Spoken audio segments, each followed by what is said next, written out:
कालिदास ने एक महिला से पीने के लिए पानी मांगा और कहा कि मैं मेहमान हूं। महिला ने कहा कि मेहमान तो दो ही हैं, एक धन और दूसरा यौवन। महाकवि कालिदास के जीवन के कई ऐसे प्रसंग हैं जिनमें सुखी जीवन के सूत्र बताए हैं। वे बहुत ज्ञानी थे, लेकिन एक समय उन्हें इस बात पर घमंड हो गया था। इसके बाद एक महिला ने उन्हें समझाया कि ज्ञान के साथ घमंड नहीं होना चाहिए। प्रचलित प्रसंग के अनुसार एक दिन महाकवि कालिदास एक नगर से दूसरे नगर जा रहे थे। रास्ते में उन्हें प्यास लगी।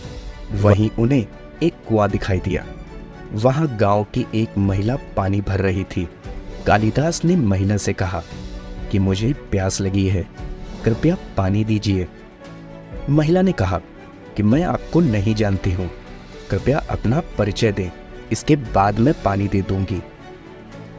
कालिदास को अपने ज्ञान पर बहुत घमंड था। उन्होंने अपना नाम न बताते हुए कहा कि मैं मेहमान हूँ। महिला बोली कि आप मेहमान कैसे हो सकते हैं? संसार में सिर्फ दो ही मेहमान हैं, एक धन और दूसरा यौवन। गांव की महिला से यह बात सुनकर कालिदास हैरान रह गए। उन्हें उस महिला से ऐसी बात की उम्मीद नहीं थी। वे फिर बोले कि मैं सहनशील हूँ। महिला ने कहा कि आप सहनशील नहीं हैं।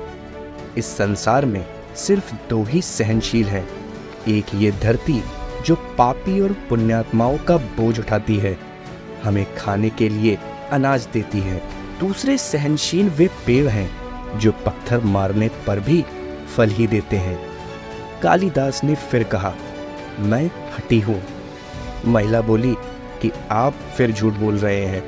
हठी दो ही है, एक हमारे नाखून और दूसरे बाल।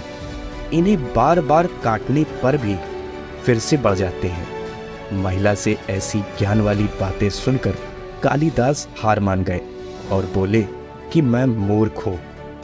इस पर महिला ने कहा कि मूर्ख भी दो ही हैं, एक राजा जो बिना योग्यता के भी सब पर राज करता है, दूसरे दरबारी जो राजा को खुश करने के लिए गलत बात पर भी झूठी प्रशंसा करते हैं।